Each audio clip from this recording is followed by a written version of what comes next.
Alright, one of the math problems I wanted to cover that I've seen posted on Facebook is the 12 minus 4 times 2. And it's not showing an equal sign or anything like that, but 12 minus 4 times 2 is an expression that can be simplified. And what it simplifies to is it simplifies to 4. A lot of people are answering 16 because they're just blindly solving left to right. They're taking 12 minus 4, getting 8, and then taking 8 times 2 and getting 16. And that's incorrect. The order of operations states that multiplication needs to be solved before the subtraction.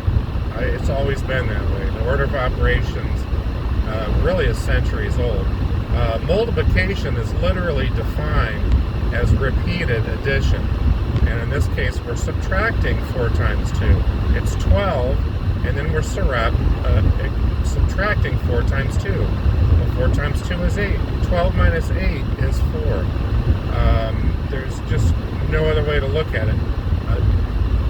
Negative 4 times 2 is the same thing as subtracting 4 twice.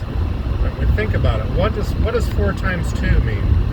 If you just had 4 times 2 without the negative sign, just take 4 times 2 by itself. 4 times 2 is the same thing as adding 4 twice. That's what that means. That's what multiplication means.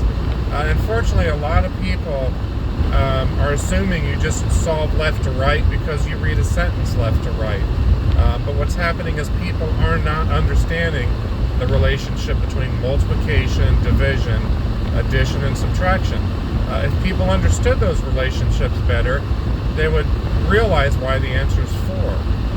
So it's pretty simple stuff, guys. Hopefully you got the right answer on that one, but just wanted to run through that real quick.